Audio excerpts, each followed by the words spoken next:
Tonight, we're cracking open Old Fitzgerald 7-year bottled in bond. Welcome to the show.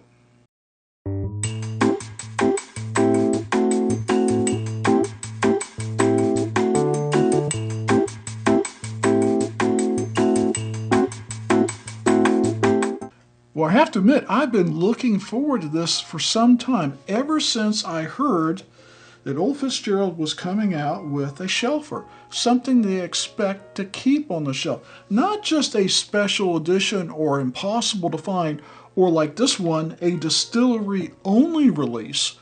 No, something you could go and buy, a backup, replenish. You could get it when you want it. So I was very excited when I heard the news about it. And do I expect it to be just a lesser version of this? I don't. I expect this to be something different. This 2024 VVS 13-year 25th anniversary is one of the best bourbons I own. Really. You might remember my 10 best bourbons of 2024. Well, for me, this was Bourbon of the Year. I really love it. I've drank a little bit. It's a very special pour, so I don't try to go through it very often, and that's why I'm excited about this one. Because if it's the same mash bill, if it's treated the same way, just a younger bourbon, but if it has the same flavor notes, the same characteristics, which I'm hoping it does, it could be my new favorite bourbon. It could actually throw off the throne my current favorite wheated bourbon, which is the Weller Antique 107. I have been looking for something. I mean, I love the Weller. I've got backups of this Antique 107, but I do like variety, and I would like another wheated bourbon I really enjoy. Nothing to do with the show, what I enjoy when I'm not on the show. So what do we have? I've tried not to compare this, open it up, because this, like I said, is a special pour.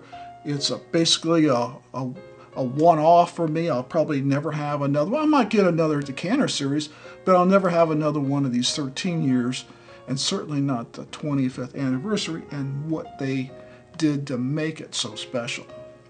So what about the aroma, Mike? Stop talking, right? Well, it's been a while since I've had that, but I'm definitely getting a strong, rich wheat profile. Oh yeah, Pop-Tarts, you know it. And definitely some dark fruit going on. So that strawberry Pop-Tarts has made a reappearance on the show. Yeah, medium to dark fruit, a lot of wheat, not really picking up any ethanol to speak of. It does smell a little bit on the sweet side. Cheers.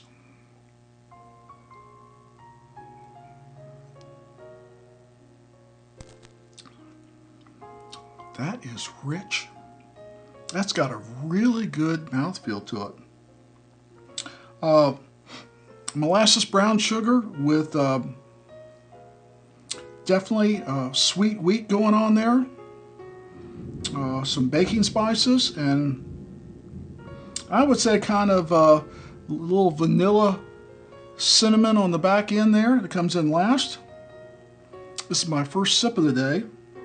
And you know, a lot of times they tell you have to acclimate. The first sip, your taste buds are trying to get used to that alcohol going across there, and it kind of deadens them a little bit for a second. Second sip is usually the winner. This is going to be tough. I can tell you it's up there with my Antique 107. It's, I think it's a little richer. I'm not sure it's any sweeter than the 107, but it definitely got a darker, richer taste to it. Definitely, second sip, even more of that, those strawberry Pop-Tarts came through. I got a lot of wheat, sweet wheat going on there with dark fruits, cherries, strawberries, maybe a little citrus there, so a little kind of blend of a summer fruit. Just the right amount of sweetness. In fact, I think the 107 might be slightly sweeter than this, but this has got a really good balance. That fruit, it's not overly sweet, it's not overly fruity, it's got a good balance between the two, and then you got that molasses brown sugar kicking it off for that richness. Like, hey, Pop-Tarts, pour a little bit of maple syrup on the top. Oh yeah, that is good.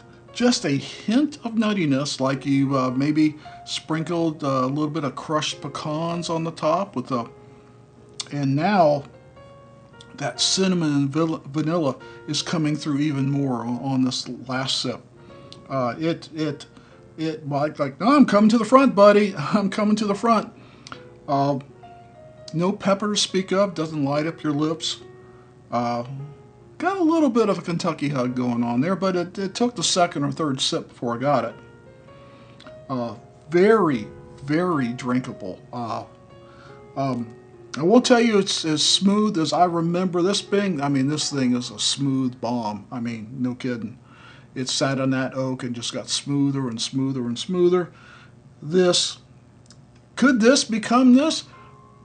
I'm remembering the same kind of flavor profile that I loved about this in this, just in a younger version.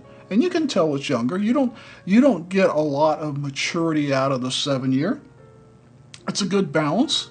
It doesn't taste young, but it doesn't taste mature. It does sit in that area of bourbons that I like to drink on a regular basis that are, 6, 8, sometimes 10 years. Yeah, on the finish, you can hear it now. On the finish, definitely the baking spices comes across there and a dried fruit. It's oily enough that the finish stays with you. It does. It's not near as good as the palate. I mean, the palate is a real winner. The finish is good. The palate is great. But it's good. It's got a nice lingering taste. Pleasant. How about that? Not good, pleasant. Pleasant's a little bit higher up, right? A pleasant finish. Very light on the leather and oak. Nothing bitter there. Well, let's take one more sip and go to final thoughts. Old Fitzgerald Bottled in Bond. 7 years aged Kentucky straight bourbon whiskey. Wheated bourbon mash bill. Well, I was a little concerned that, people would say, oh, well, it's nothing like the decanter, so don't buy it. Well, it's something like the decanter, so do buy it. This is a fabulous $60 bourbon. I'll say it all day long. It's a fabulous $60 bourbon. It meet every expectation. I kind of lowered it because, this is bourbon of the year, right? Well, this isn't.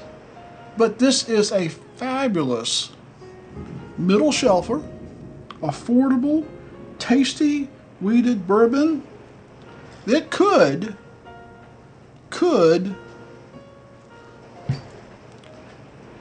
outtaste, outrun, outdrink my Weller Antique 107. It is that good.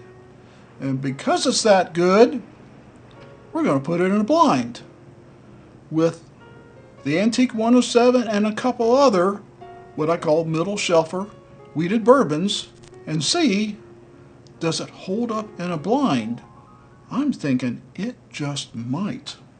So, we hope you will like, comment, and share. This thing is just to me is an absolute phenomenal bargain at $60. They hit the mark with it. They got the flavor, they got the finish, they got the bottle design, they got the fancy topper. What's not to like? It's a deal, people, a real deal. So, as always, please drink responsibly, never drink and drive. And if you manage to snag one of these Old Fitzgerald 7-year wheated bourbons, cheers to you. See you next time.